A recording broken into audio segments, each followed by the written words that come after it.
सोचिए, किसी एक नेता के अंडर 20 साल तक कोई राज्य चले तो वो कैसा दिखता है। चलिए आज इसी सवाल का जवाब ढूंढते हैं और बिहार में नीतीश कुमार के 20 साल के शासन का एक रिपोर्ट कार्ड तैयार करते हैं। देखते हैं कि जमीनी हकीकत आखिर है क्या। तो सबसे बड़ा सवाल यही है, 2 दशक एक लंबा वक्त होता है। इन 20 सालों के बाद बिहार की तस्वीर में असल में क्या-क्या बदला है? आइए इसी सवाल का जवाब ढूंढते हैं फैक्ट्स और आंकड़ों की मदद से। ठीक है, तो शुरुआत करते हैं कहानी के पॉजिटिव साइड से। सबसे पहले उन सुधारों और उपलब्धियों पर एक नजर डालते हैं जिनका क्रेडिट अक्सर नीतीश कुमार की सरकार को दिया जाता है। तो देखिए, नीतीश सरकार का जो डेवलपमेंट मॉडल है ना, वो मोटे तौर पर 5 पिलर्स पर खड़ा है। सड़कें और इंफ्रा, एजुकेशन में reforms, law and order, women empowerment और हेल्थ केयर। पर इन दावों में दम कितना है, चलिए एक एक करके देखते हैं। देखिए, किसी भी राज्य के विकास की पहली पहचान होती है वहाँ की सड़कें, वहाँ का इंफ्रास्ट्रक्चर, और नीतीश कुमार की सरकार ने सबसे पहले इसी पर फोकस किया और इसका असर सच कहें तो दिखा भी।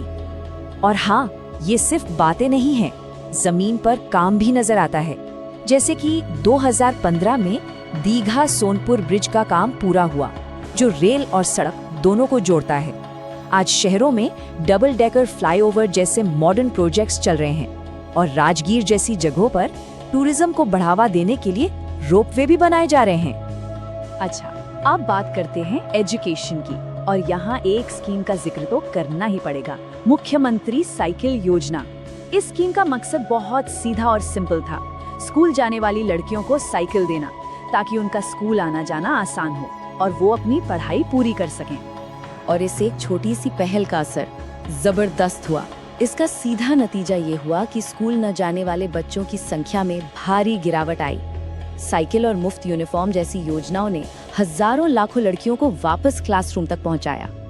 अब आते हैं नीतीश कुमार के पॉलिटिक्स के सबसे बड़े यूएसपी पर, सुशासन का नारा।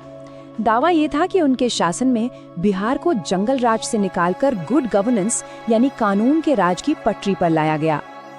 और ये सिर्फ एक नारा नहीं था, इसके लिए काम भी हुए। जैसे right to public services act लाया गया ताकि आम आदमी को सरकारी कागजों के लिए भटकना न पड़े। फिर जीविका योजना आई, जिसने लाखों महिलाओं को सेल्फ हेल्प ग्रुप्स के जरिए आर्थिक रूप से मजबूत बनाया। और तो और पुलिस फोर्स में भी महिलाओं की भर्ती बढ़ाई गई। पर जैसा कहते हैं ना, हर सिक्के के 2 पहलू होते हैं। तो चलिए अब तस्वीर का दूसरा रुख भी देखते हैं। उन आलोचनाओं और चुनौतियों पर नजर डालते हैं जो इन 20 सालों की कहानी को थोड़ा और कॉम्प्लेक्स बना देती हैं। तो एक तरफ तो सुशासन का दावा है, लेकिन दूसरी तरफ लोग उनके बार बार बदलते राजनीतिक गठबंधनों पर भी सवाल उठाते हैं। एक तरफ वाइड स्प्रेड डेवलपमेंट का दावा है, तो दूसरी तरफ ये आलोचना भी है कि ये विकास शहरी और ग्रामीण इलाकों में बराबर नहीं बटा। क्रिटिक्स एक बहुत ही तीखी बात कहते हैं। वो कहते हैं कि बिहार में कोई और इंडस्ट्री लगे न लगे, एक माइग्रेशन इंडस्ट्री जरूर फल फूल गई है। इसका मतलब है कि यहाँ से मजदूरों का दूसरे राज्यों में पलायन करना ही अपने आप में एक इंडस्ट्री बन गया है। देखिए, ये एक साइकिल की तरह है।